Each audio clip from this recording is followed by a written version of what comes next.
In today's video, I'm going to teach you how to desaturate in Affinity. Desaturating pulls back the intensity of colors so your photo feels more muted, dramatic, or even fully black and white. We'll keep the process simple, non-destructive, and easy to adjust later. Start by launching the Affinity app on your computer. Give it a second to load the interface. If you already have an image open, great, you're ready to work. If not, open the photo you want to edit so it appears on the canvas and in the Layers panel. Next, make sure the image layer is selected. Click directly on the image on your canvas or select its layer in the Layers panel.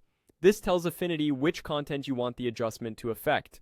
Now look to the right side of your workspace for the Adjustments panel. Click the Adjustments icon to open the list of available corrections. We're using adjustments because they're non-destructive, meaning you can change or remove them at any time without permanently altering the original pixels.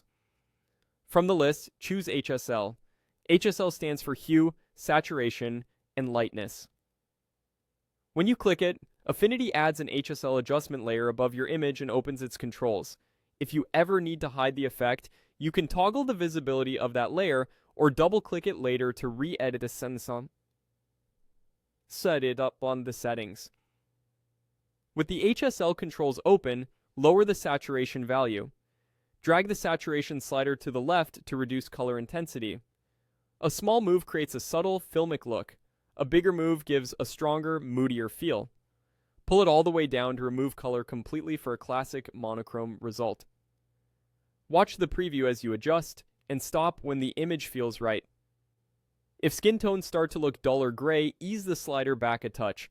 You can also target specific color ranges within HSL if you only need to tone down one color, like overly bright greens, while leaving others intact.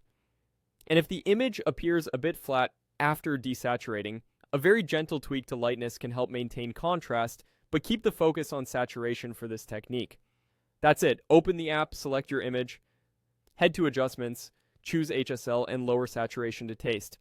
Because you used an adjustment layer, your edit stays flexible. You can rename the HSL layer, toggle it on and off to compare before and after, and fine-tune the slider anytime.